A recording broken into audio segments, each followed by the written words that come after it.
10 sentabr dushanba kuni Dunyo Uyg'ur qurultay raisi Dolqin Aysa, bosh kotibi Ömer Qanat Oqsaroyda Amerika Mudofaa ministrligidagi yuqori darajalik amaldorlar bilan ko'rishdi. Ko'rishda Sharqi Turkistondagi zulmlar, tarbiyalash markazi nomidagi turmalar va buningga qarshi chora-tadbirlarni muzokara qilgan.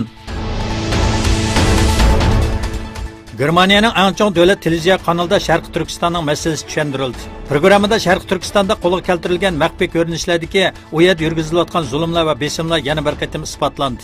Bu haqda Sharqi Turkiston informatsiya markazining raisi Abdujalil Qarqash apandi undaq dedi.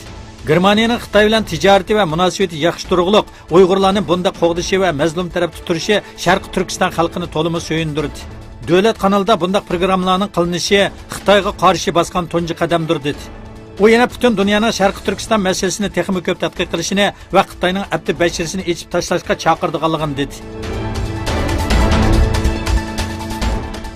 Amerika Xitoyning Uyg'urlarga yurgizgan insoniy huquq tajovuz qilganlik sababli jazo qo'llanganligini bildirdi. New York Times gazetining xabarlariga asoslanganda Xitoyning Uyg'urlarga va musulmonlarga qilgan zulmlarini Oqsaroyda oylardan beri muzokara qilyotdi. Trump hukumatining munosabatli amaldorlari Xitoy hukumatini va uning munosabatli shirkatlarni jazolashga tayyorlanayotganligini dedi.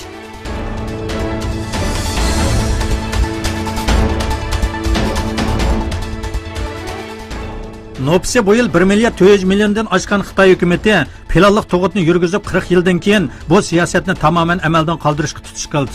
Angliyaning muhofazachi gazetining xabar qilishicha, Sahiya komitetining planliq tug'utga mas'ul 3 bo'limining taqilishi bu qarorning eng chong namoyandasi ekanligini bildirdi. Shundaqla Xitoyda qiyinlarning soni ko'payib, tug'ilish nisbatining tuvallishi kundan kunga og'ir bo'lganligi uchun planliq tug'ut komitetlarini amaldan qoldirgan.